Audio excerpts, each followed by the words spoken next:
Astro TV ஆதி நேயர்களுக்கு வணக்கம். உங்கள் ஜோதிடர் முருகேசன் பேசுகிறேன்.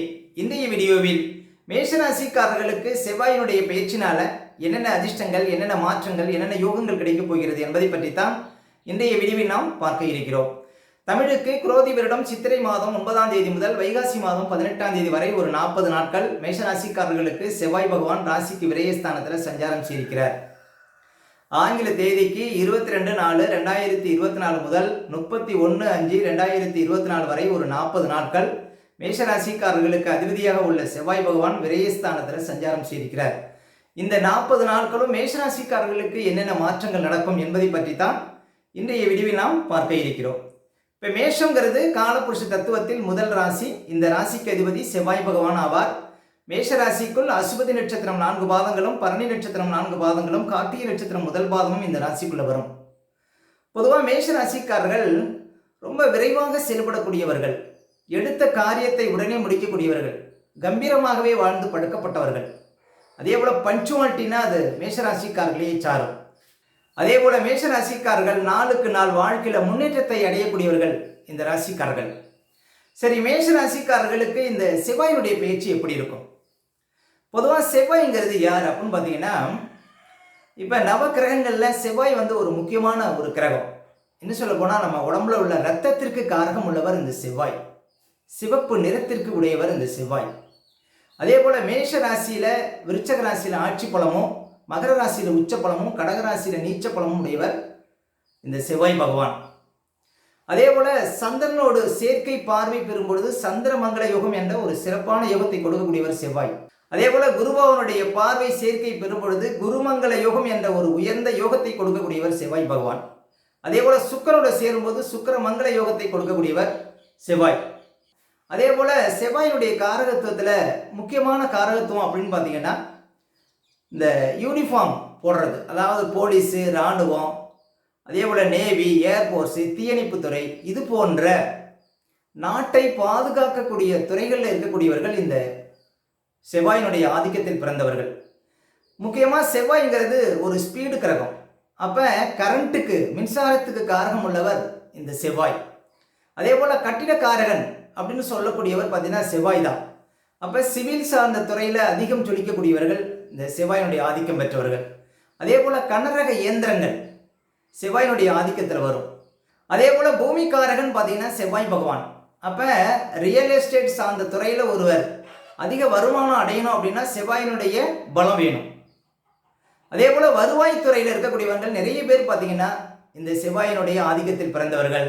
அதே போல் அதிகாரத்துறையில் இருக்கக்கூடியவர்கள் நிறைய பேர் பார்த்தீங்கன்னா செவ்வாயினுடைய ஆதிக்கத்தில் பிறந்தவர்களாக இருப்பார்கள். அப்போ செவ்வாய்ங்கிறது ஒரு முக்கியமான கிரகங்க. இன்னும் சொல்ல போனால் ஒருவர் கம்பீரமாக இருக்கிறார், நல்ல பஞ்சுவாலிட்டியோடு இருக்கிறார் அப்படின்னா செவ்வாயினுடைய ஆதிக்கத்தில் அவர் பிறந்திருக்கிறார் என்று அர்த்தம். அதே போல் நமது உடலில் இரத்தத்திற்கு காரகம் உள்ளவர். அப்போ உடலில் நல்ல ரத்தம் இருந்தால் தான் நீண்ட ஆயுள்ங்கிறது இருக்கும். அப்போ நல்ல சுறுசுறுப்பாக இருக்கக்கூடியவர்கள் எல்லாமே பார்த்தீங்கன்னா செவ்வாயினுடைய ஆதிக்கத்தில் பிறந்தவர்கள். பெண்களுக்கு கலத்திர காரகன் பார்த்தீங்கன்னா செவ்வாய் பகவான். அப்போ ஜாதகத்தில் நவ கிரகங்களில் செவ்வாய் ஒரு வலிமையான கிரகம். இன்னும் சொல்ல போனால் செவ்வாய் ஒரு ஸ்பீடு கிரகம். சரி, இந்த செவ்வாயினுடைய பெயர்ச்சினால மேஷராசிக்காரர்களுக்கு இந்த 40 நாட்களும் எப்படி இருக்கும்? அதே போல மேஷராசிக்காரர்களுக்கு வருகின்ற 22/4/2024 முதல் 31/5/2024 வரை ஒரு 40 நாட்கள் ராசிக்கு 12ஆம் இடத்துல செவ்வாய் பகவான் சஞ்சாரம் செய்திருக்கிறார்.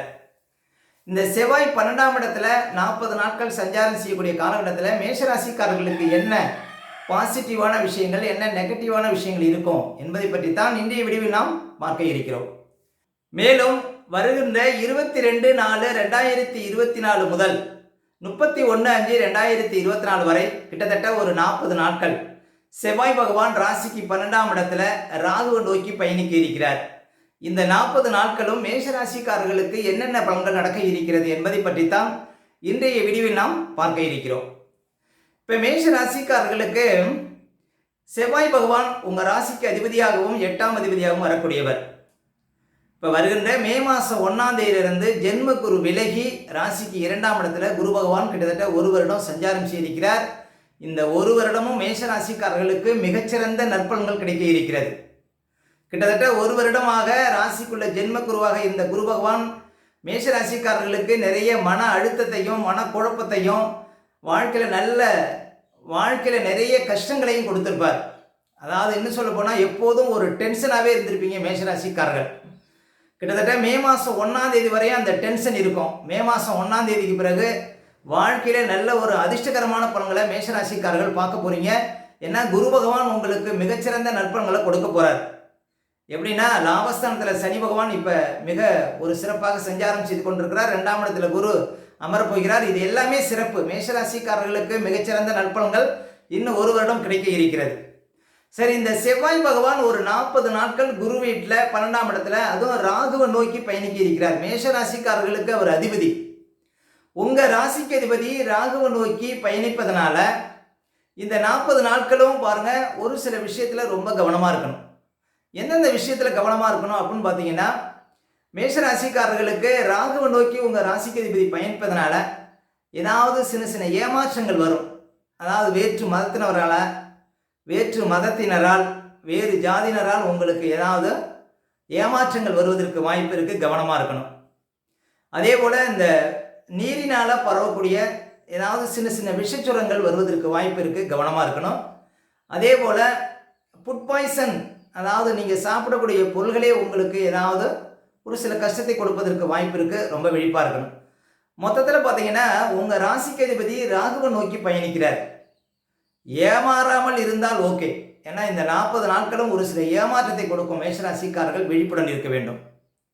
அதே போல் ஒரு சிலருக்கு உடம்பு வெயிட் ஏறுவதற்கு வாய்ப்பு இருக்குது.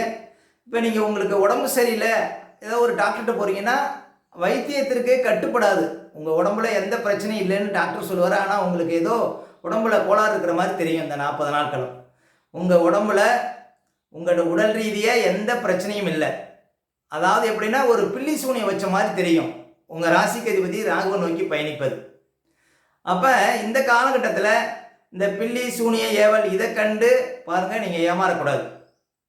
அதே போல் தெய்வ நம்பிக்கை, அதாவது உங்கள் ராசிக்கு அதிபதி ராகுவை நோக்கி பயணிக்கிறார் அப்படிங்கும் பொழுது உக்கிரமான தெய்வங்களை கும்பிடலாம். பத்திரகாளி, இப்போ காளியம்மன், பிரித்தியங்கரா, வராகியம்மன், அதே போல் பைரவர், நரசிம்மர், இது போன்ற தெய்வங்களை வணங்குவதனால உங்களுக்கு அதிர்ஷ்டங்கள் ஏற்படும். அதே போல் மேஷராசிக்காரர்கள் இந்த காலகட்டத்தில் வெளிநாடு போகிறீங்க அப்படின்னா ஓகே, வெளிநாடு போகலாம். ஏன்னா உங்கள் ராசிக்கு அதிபதி ராகுவை நோக்கி பயணிப்பதனால அந்நிய நாடு சிறப்பு தான். ஆனால் அந்நிய நாட்டில் இருக்கிறவங்க, அந்நிய நாடு போகிறவங்கெல்லாம் ஏஜெண்டால் ஏமாறுவதற்கும் வாய்ப்பு இருக்குது. அப்போ ஏமாறாமல் இருப்பது நல்லது. அதே போல் நீங்கள் எந்த தொழில் செய்தாலும், இப்போ ஒரு வியாபாரம் பண்ணுறீங்க, மற்றவங்கள்ட்ட பாருங்கள் இந்த காலகட்டத்தில் கொஞ்சம் கவனமாக நடந்துக்கணும். ஒரு சொந்தமாக தொழில் செய்கிறீங்க, வரக்கூடிய கஸ்டமர்கிட்ட பார்த்து நடந்துக்கணும். ஏன்னா இந்த காலகட்டத்தில் அவர்களால் உங்களுக்கு சில சங்கடங்கள் வருவதற்கு வாய்ப்பு இருக்குது. அதே போல் உங்கள் ராசிக்கு அதிபதி ராகுவை நோக்கி பயணிக்கிறாருங்கிறதுனால கரண்ட் சார்ந்த விஷயத்தில் வேலை பார்க்கக்கூடியவங்க ரொம்ப விழிப்பாக இருக்கணும். கட்டணம் சார்ந்த துறையில் வேலை பார்க்கக்கூடியவங்க, ரொம்ப உயர்மான இடத்துல வேலை பார்க்குறீங்கன்னா சேஃப்டியான உபகரணங்களை அணிந்து கொண்டு வேலை செய்வது நல்லது. ஏன் அப்படின்னா ராகுவோட சேர்ந்திருப்பதனால. அதே போல் உங்கள் ராசிக்கு அதிபதி ராகுவை நோக்கி பயணிப்பது பாருங்கள், இந்த காலகட்டத்தில் எந்த ஒரு காரியத்திலும் விழிப்பாக இருந்தால் உங்களுக்கு இந்த பாதிப்புங்கிறது சுத்தமாக இருக்காது. ஒரு பாசிட்டிவான விஷயங்கள் என்ன அப்படின்னு பார்த்தீங்கன்னா, ஒரு சிலருக்கு பெருந்தொகைகள் புரளக்கூடிய வாய்ப்புகள் உண்டு. எப்பன்னா அதுவும் மே மாதம் 1ஆம் தேதிக்கு பிறகு தான். ஏன்னா அதுவரையும் உங்களுக்கு ஜென்மகுரு. இப்போ 22/4/2024 முதல் 31/5/2024 வரை 12ஆம் இடத்துல உங்கள் ராசிக்கு அதிபதி ராகுவை நோக்கி பயணிக்கிறார். ஆனால் இப்போ ஜென்மகுரு மே மாதம் 1ஆம் தேதிக்கு பிறகு பார்த்தீங்கன்னா உங்களுக்கு உங்கள் நீண்டகால பிரச்சனைகள், இன்னும் சொல்ல போனால் இந்த பிரச்சனையிலேருந்து நம்ம வெளிவர மாட்டோமா அப்படின்னு நினைக்கிறவங்களுக்கெல்லாம் அந்த மே மாதம் 1, 2, 3 தேதி வந்துனாவே பாருங்கள் உங்கள் பிரச்சனைகளுக்கு ஒரு முழுமையான தீர்வு கிடைக்கும். மன டென்ஷன்லாம் குறைஞ்சிரும், ஒரு ரிலாக்ஸ் ஆகிடுவீங்க. அதுவும் உங்கள் ராசிக்கு அதிபதி ராகுவை நோக்கி போகிறார். விஷம் சார்ந்த விஷயத்தில் கவனமாக இருங்க. இப்போ ஒரு விவசாயம் பண்ணுறவங்க ஒரு நிலத்துக்கு போகிறீங்க, ஏதாவது விஷப்பூச்சிகள் கடிப்பதற்கு வாய்ப்பு இருக்குது. ஏன்னா உங்கள் ராசிக்கு அதிபதி ராகுவை நோக்கி பயணிக்கிறார். அப்போ ஒரு சில விஷயத்தில் விஷம் சார்ந்த விஷயத்திலாம் கவனமாக இருக்கணும். உக்கிரமான தெய்வங்களை கும்பிட்றது நல்லது. அதே போல் 8ஆம் அதிபதி செவ்வாய் 12ஆம் இடத்துல இருக்கிறார். பிள்ளைகளுடைய ஆரோக்கியத்தில் கவனம் செலுத்துங்க, அது நல்லது. அதே போல் 8ஆம் ஆதி 12 இருக்கிறார் அப்படிங்கும்போது சின்ன சின்ன வழக்குகள் வரும். ஏற்கனவே வழக்கு இருக்குன்னா அந்த வழக்கை வந்து பெரிதுபடுத்த வேண்டாம். இந்த காலகட்டத்தில் வரக்கூடிய தீர்ப்புகள் உங்களுக்கு சாதகமாக இருக்காது. அப்போ ஒரு சின்ன விஷயங்களை பெரிதுபடுத்தக்கூடாது. முக்கியமான ஒரு விஷயம் என்னென்னா, உங்கள் ராசிக்கு அதிபதி ராகுவோட சேர்ந்து இருப்பது இந்த மாதம். அதாவது ராகு பிரம்மாண்ட கிரகம். ஒரு சின்ன விஷயம் கூட நீங்கள் ஒரு சின்ன தவறு செஞ்சால் கூட அது பெருசாக போயிடும். அதனால் கொஞ்சம் விழிப்பாருங்க. நீங்களும் சின்ன விஷயத்தை பெரிதுபடுத்தாதீர்கள் மேஷராசிக்காரர்கள் இந்த 40 நாட்கள். மொத்தத்தில் மேஷராசிக்காரர்களுக்கு எதிர்பாராத யோகம், திடீர் அதிர்ஷ்டம் இதெல்லாம் இருக்கும். சொந்த நாட்டை விட்டு வெளியூர், வெளிநாடு, வெளி மாநிலத்தில் இருப்பவங்களுக்கு நல்ல அதிர்ஷ்டங்கள் ஏற்படும். மே மாதம் 1ஆம் தேதிக்கு பிறகு குருபவனுடைய பயிற்சி இன்னும் பெரிய மாற்றத்தை, பெரிய அதிர்ஷ்டத்தை மேஷராசிக்காரர்களுக்கு கொடுக்க இருக்கிறது. ஓகே, இந்த வீடியோ பிடிச்சிருந்தா லைக் கொடுங்க. உங்கள் கருத்துக்களையும் கமெண்ட்ஸில் பதிவிடுங்க. நம்ம பல வீடியோ கொடுக்க இருக்கிறோம். நம்ம சேனலை சப்ஸ்கிரைப் பண்ணுங்கள். பக்கத்தில் வரும் பெல் பட்டனையும் கிளிக் பண்ணுங்க. நினைவாக்கம்.